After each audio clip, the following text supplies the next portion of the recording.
Guys, this is episode 6 of the war we're not being told the full story about. It's an economic analysis for Africa and the Caribbean by me, Charmaine Hayden. So guys, in the last episode, what we did was step back from the timeline and look at the pattern behind it. We saw a series of geopolitical events unfolding across countries connected to the global energy system. So we're thinking oil reserves, supply routes, and strategic infrastructure. But recognizing the pattern alone is only the first step, right? The next step is to examine the individual pieces. Because once you start looking closely at these countries, the economic and political dynamics become much clearer. And the first place we need to look is Libya. Because Libya is a story hiding in plain sight. So before Gaddafi was overthrown and taken out in 2011 in a NATO-backed intervention, Libya was producing approximately 1.65 million barrels a day of high-quality, light sweet crude. After Gaddafi fell, Libya collapsed into civil war. Production crashed to as low as 20,000 barrels a day at one point. In 2025, an early 2026 ceasefire was held. Security improved, and the companies came back fast. The Total Energies ConocoPhillips deal alone runs 25 years and targets more than doubling production from the Waha concession.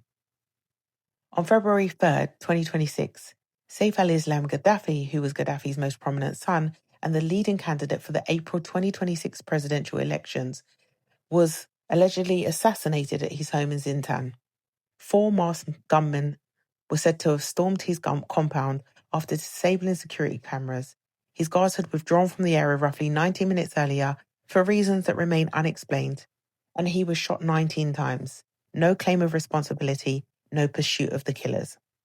Al Jazeera's an analyst noted the killing occurred less than a week after a reported January 28 meeting at the El Shah Palace in Paris that brought together Saddam Haftar, the son of Eastern strongman Khalifa Haftar, and the advisors to the Prime Minister.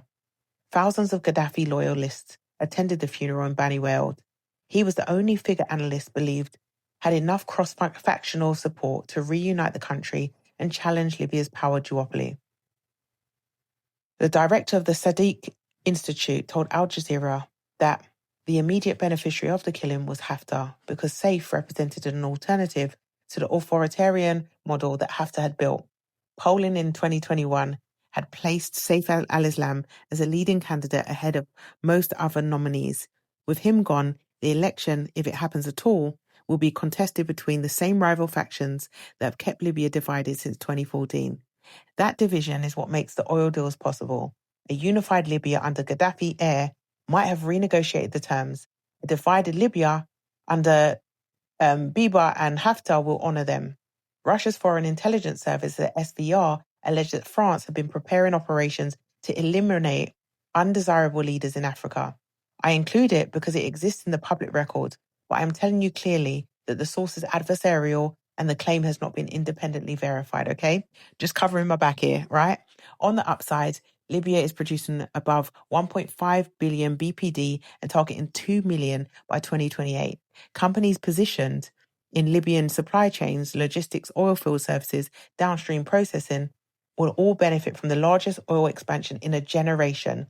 The risk is that the political fragility means any shock could disrupt production again. The April 2026 election is a flashpoint.